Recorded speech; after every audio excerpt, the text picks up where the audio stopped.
Right, so my work is about passive Wi-Fi radar for the residential healthcare application. So basically, for the human sensing, and all my systems are built based on the USRP. I think you guys know what the USRP works like.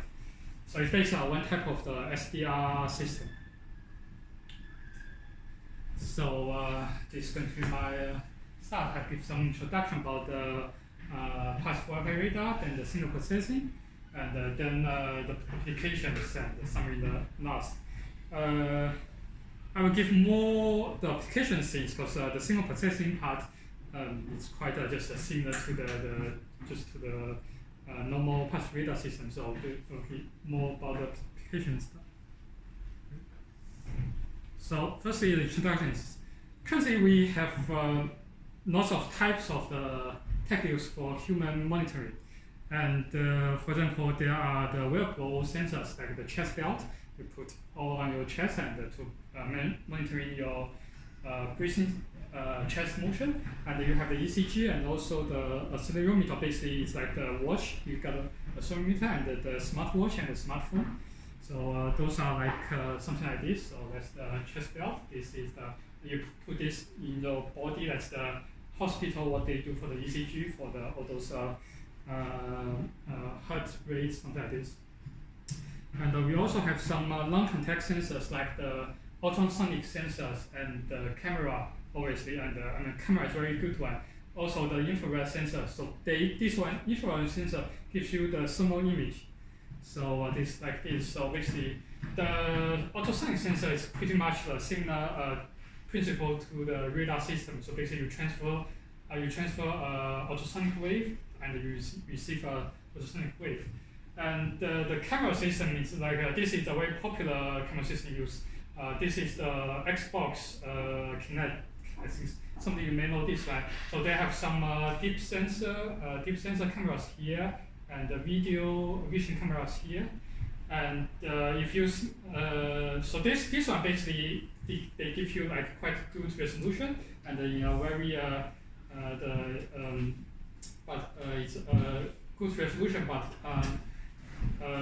basically it's just a regular vision system. And if you look at the infrared sensor, so basically they give you this thermal image, looks how the people there. So basically you can use those systems to monitor the system's activities, and then you can use for some healthcare applications. For example, the fall detections and the dangerous events, something like this. So then why we're going to use the passive Wi-Fi radar? So there are several reasons. So basically everyone will know the passive radar. We don't need it can be the unlicensed and cost effective. So basically there's no transmitter or no license needed for the frequency spectrum. And so basically using the existing illuminations, and it also can be flexible deployment because there's pretty much Wi-Fi everywhere. So as far as there's a Wi-Fi, all the passive Wi-Fi radar can be works there. But there's more importantly compared to those systems, the low privacy concerns is actually one of the advantage for this for our passive Wi-Fi radar. So this is what is looking like the Doppler signature for walking activities like this. So there's basically you can see there. So you can see there's a negative and a positive pulse, but this is working. But you cannot actually see what exactly the person walks, the way of them walks. So this gives you way more concern from the privacies. And if you compare to the thermal images like this, and all the normal vision camera system like the Kinect. So this one is basically the principle for the passive radar for the human sensing. You have the source somewhere there, and you have your human target here. Then you have a receiver with two channels, one reference and one surveillance channel. This is the typical passive radar settings. And for the channel, so basically we can have more surveillance channels. This will give you the advantage in terms of the space. So yeah, and this can be also through the wall because that's quite the Wi-Fi signal can. Wi-Fi signal now is quite good through the wall if you compare it to the other type system. For example, if you use a video, those cameras cannot use it for the through wall detection. And for the source, the indoor source, there are several indoor sources as well. For example, the most common is the Wi-Fi and also the Bluetooth, but Bluetooth is a bit weak, cannot detect too much, but the Bluetooth is good. You can use sometimes, some people use the Bluetooth for the finger gesture detection. You have also WiMAX, which is not so popular currently, and also the energy harvesting. This is the technology for the IoT, for those sensors without the battery. So the energy harvesting actually gives a really strong signal and a continuous signal. This is pretty like this one, but it's not here by now. So then talking about the signal processing. Signal processing basically, so for all of our work is basically on the cross-ambiguity function. So basically this is also again this is classical passive radar algorithm. So basically you use the signal from the surveillance channel and the reference channel, and you correlation, you cross-correlate, calculate them, and to get what you want the time delay. Let's give you the range information there, and you all have the Doppler frequency shift. Let's give you the velocity. So yeah, so this is basically the curve output will be like a matrix. So that's the 2D correlation function. And but due to the Wi-Fi bandwidth, so either 20 megahertz or if you go to 5 gigahertz, 20 megahertz and 2.4 gig, and 40 megahertz and 5 gig currently. So basically, this the resolution will be not enough for the human sensing. So because they give you like 7.5 to 15 meters. So basically, that's pretty much for the outdoor. So we can only use the Doppler information. So this is something different between the passive Wi-Fi radar compared to the passive radar for the airplane detection. Because airplane they can tolerate with much larger range resolution. So, but in terms of the human, we need the resolution up to centimeters. But this is way more too much for what we need.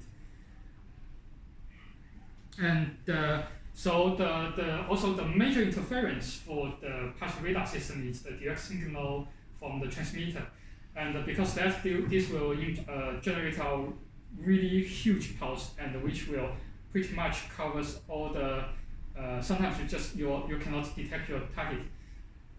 And what we do, we use a cleaning algorithm. So basically, this one is you can also consider this is a post-processing. So basically, this one is applied after you calculate the cross-ambiguity function first. It's not applied before the cross-ambiguity function before. So what you do is you calculate the cross-ambiguity function, and you suppress them from the self-ambiguity function, which is exactly the same way calculated by just correlate the signal from the reference channel. So basically, they have a similar structure to the cross-ambiguity function. And because my system needs to be run in real time, and those cross-ambiguity function and the cleaning algorithm, they have to be processed in very low complexity. So that's why I use this batch processing. So the idea is to cut the very long sequence of the reference signal and the surveillance channel signal from the surveillance channel, and cut into very small sequence over here. Then you do the cross correlation. So basically, your signal is much shorter than the before. So the cross correlation and the FFT will way more faster if you just do for the entire signal together. And right, so that's the signal processing for the passive Wi-Fi radar. So after I think finished. So basically, after you have all those clean the cross-ambiguity function here, then you can generate the Doppler spectrum based on this one. So basically, you pick up one column of the cosine distribution and you make it a spectrum graph. Then after that, it's signal processing for different purposes. For example, in terms of activity recognition, what we need is the first is the feature extraction, something like the singular value decompositions, SVD, principal component analysis, PCA, and empiric. So these are some like quite a common feature extraction method in terms of using the Doppler spectrum for the activity recognition. Also, there are some classifier support vector machine. That's the supervised classifier and clustering. So k-means you can use for the unsupervised data, and also the now it's very popular the CNN, the deep learning neural network things. But for the breathing detection, there will be something different, and this will be something like the filters and the micro Doppler extraction, because the breathing from the chest movements generates a very small, weak Doppler compared to your body movement. I have also done the Wi-Fi beacon signal only. So this is just special to the Wi-Fi signal, because which I will mention later, because Wi-Fi is not always work as the way we want. Sometimes it only gives the beacon. And also, you can also use this system for the indoor localization. But this one is slightly risky, because you can only use the velocity. So basically, it's like you make a checking filter. So you get two surveillance channel. You get the x and the y velocity. Then you checking the person based on its velocity. So this is what my system looks like. My system basically, so this is USRP, USRP 2920. Currently, this is the old one. I have some new equipment, the USP reel. So basically, the USP reel have more channels than the old one. So you have also got a graphic control. So basically, this is in the lab view. And I have all the passive radar signal processing part here.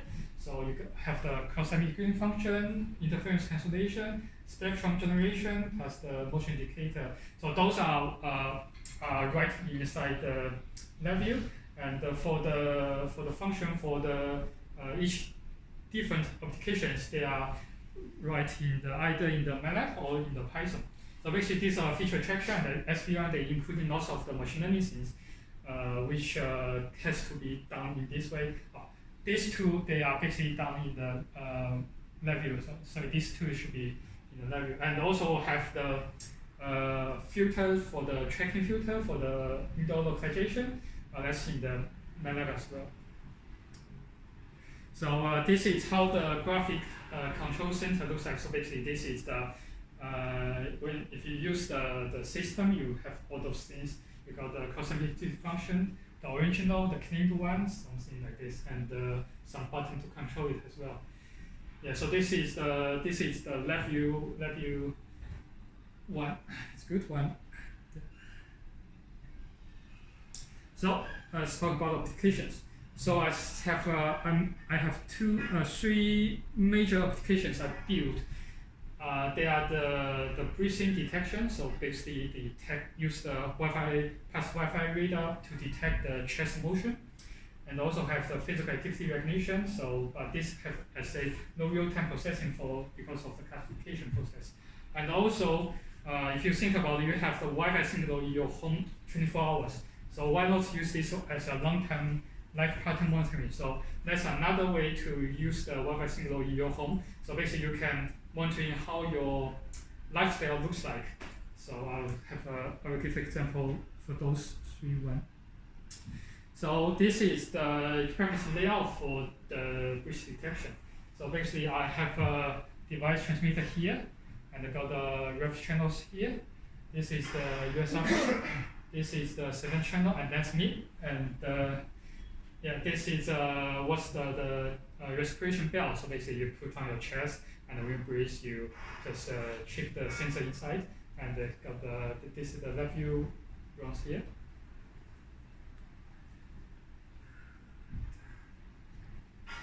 Here is an example for how this one looks like.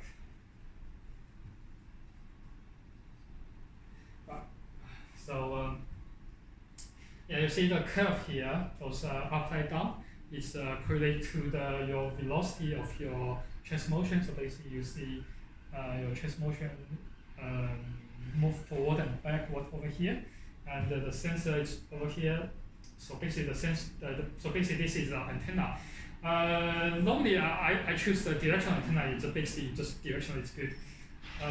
Yeah. So basically, this is low gain. The gain is around I think 3 or 4 dB, probably this one, and the transmitter is right over here. There's some distance to here. And right, and because the chest motion, this velocity is very, very small if you consider if you just rotate your body a little bit. So the breath detection, the problem since is like it only work if the person is in a static mode. So basically, if you are walking or if you have lots of activities, basically the system will detect your activities instead of your chest motion. So that's something needs to be carried out if in case we want a more robust system just for the breath detection to extract the breath signal from other activities.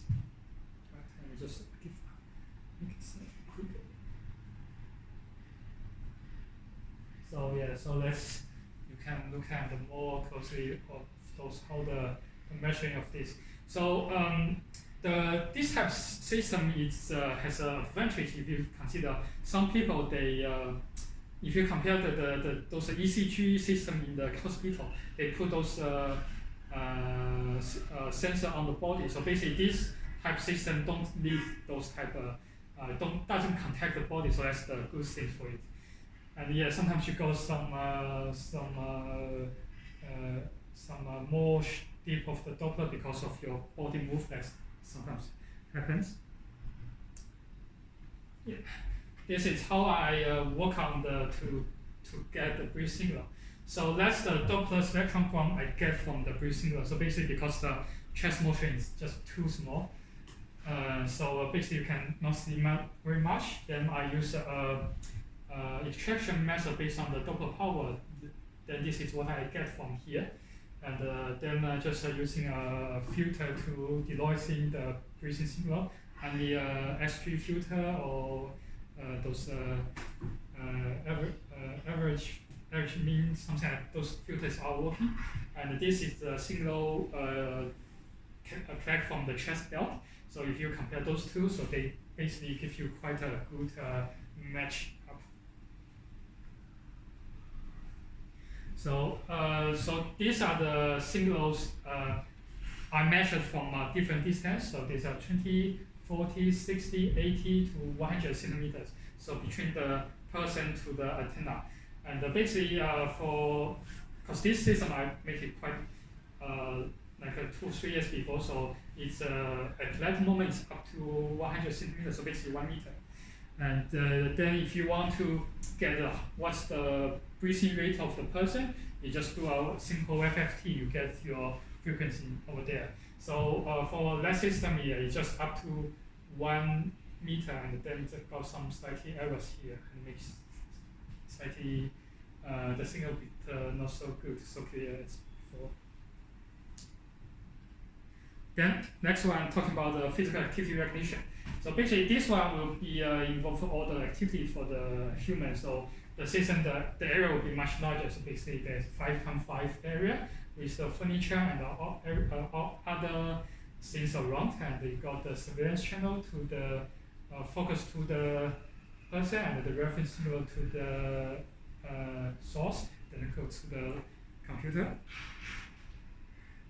So basically, I carry out like 6 different activities. Those 6: walking, running, jumping, stand up, sit down, and turning the body.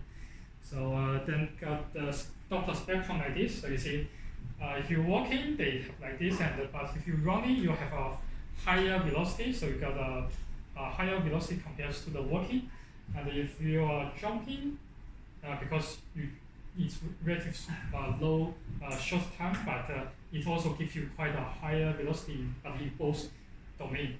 And for all those three, you have a relative small velocity because the sitting and the standing they just relatively small. Although you cannot actually see the difference from here, but if you put those things into the classifier, it still can give you the correct can use for the classification and give you around 85% of the accuracy. So this is the supervised classification. So basically, supervised means when you train the data with the labels. And so basically, this is a supervised training with the SVM. So SVM is just one type of classifier, just basic, pretty straightforward classifier. So this is the classification accuracy versus different number of training sets. So basically, you see when I got a 25 of the training set, I already get almost 90% of accuracy in three different features, using different type of features.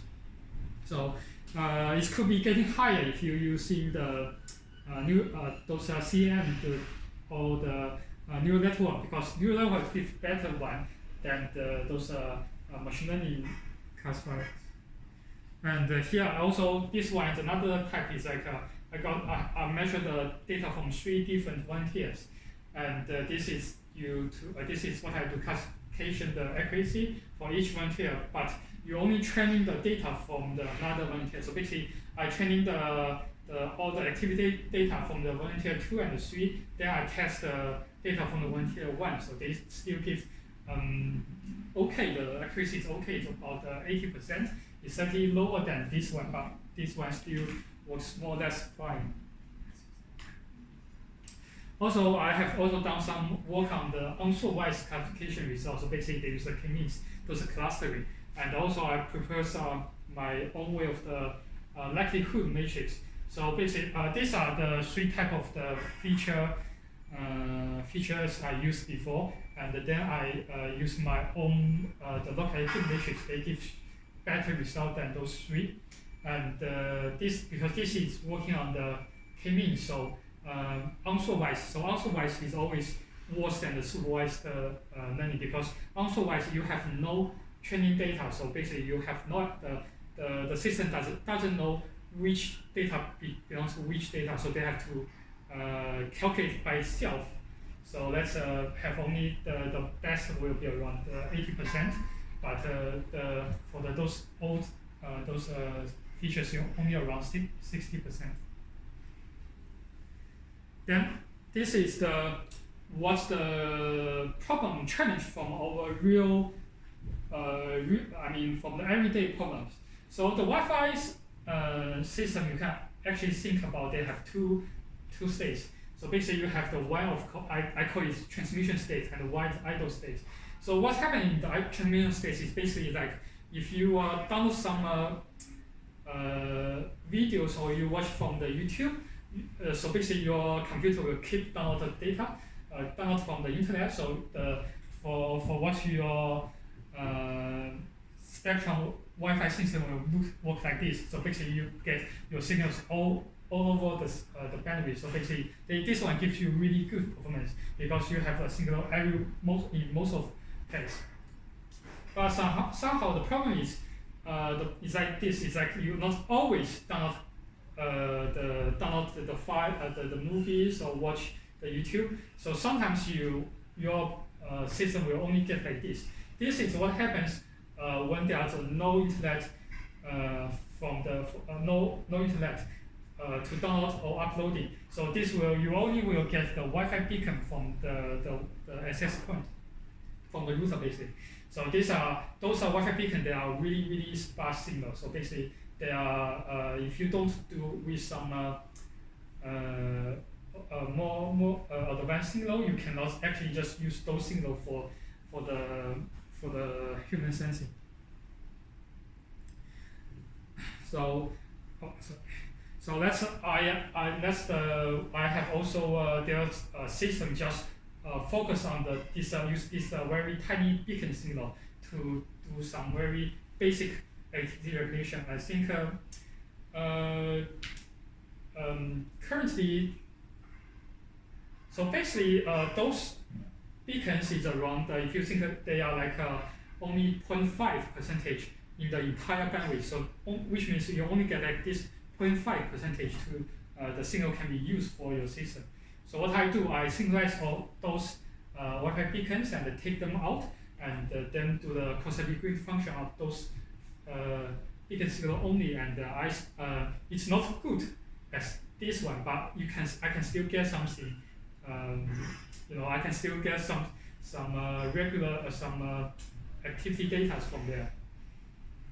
So this is what I calculate from the pulse radar system, and this is what I get from the accelerometer system. So basically, this one is the accelerometer inside the mobile phone. So I take the mobile phone with me, and I do 3 types of different things. I do this sitting and reading, and dressing and cleaning, and the continuous work. So you see they show similar the amplitude if when there's no just sitting with very low activity, and the dressing cleaning just normal activity, and the working considered to be the high activities.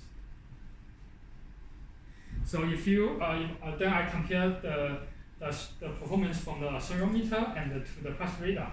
So these are sedentary activities and the moderate activities and the vigorous activities. You see, for the sedentary activities, they actually detect very good. But for the moderate and the vigorous actions, they have some different thing.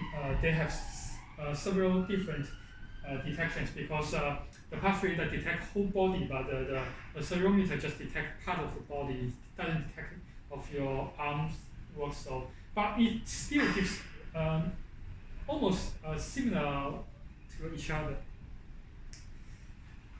So apart from this is a long-term monitoring. So I bring all the system back to my bedroom. So basically I measure for 24 hours.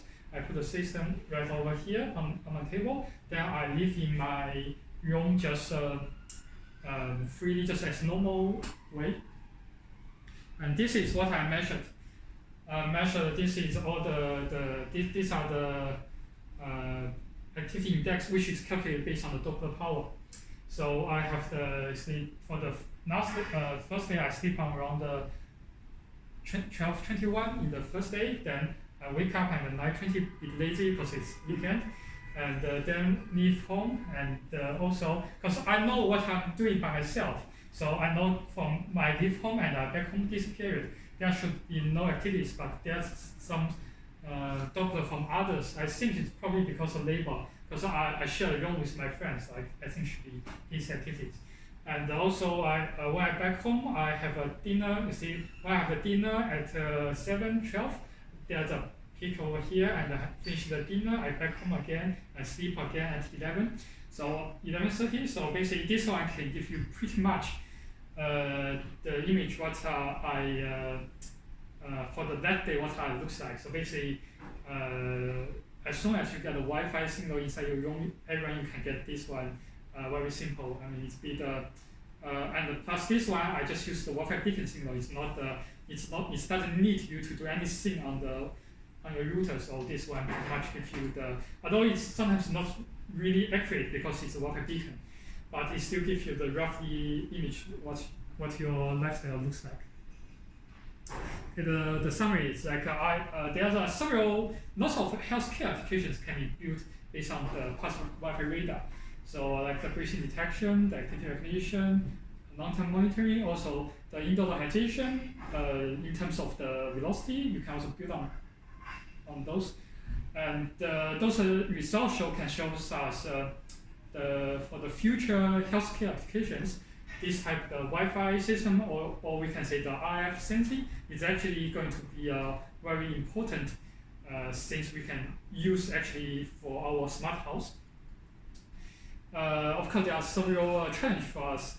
For example, if there's going to be multiple people, if there's, for example, there's two people in the room, so this image doesn't work for 2 people. It's going to be another way to do it.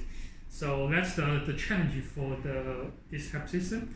And my future work will basically to 2 things. So one of the things for the pulse Wi-Fi radar it needs a reference channel. So if you think about it, if you need a reference channel, it always needs you need to have an antenna just point to the Wi-Fi AP.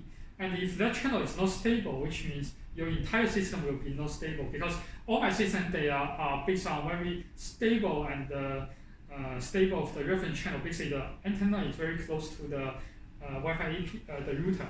So if this channel is not stable, so the system will not good as well. So that's the since it's like if we can recreate the Wi-Fi signal from our system only, we don't need to collect it from the router. So that's the one way. And also the signal processing for the pulse radar is actually quite complexity, even with the batch processing. So I'm still thinking to somehow to put them in the FPGA. So basically, because they are cross correlation plus FFT. So those two things can be implemented in the FPGA. So you don't need to do again in the computer. So basically, it should be run way more faster than before. Yeah, that's the future work, and that's all. Thank you, guys. So any questions?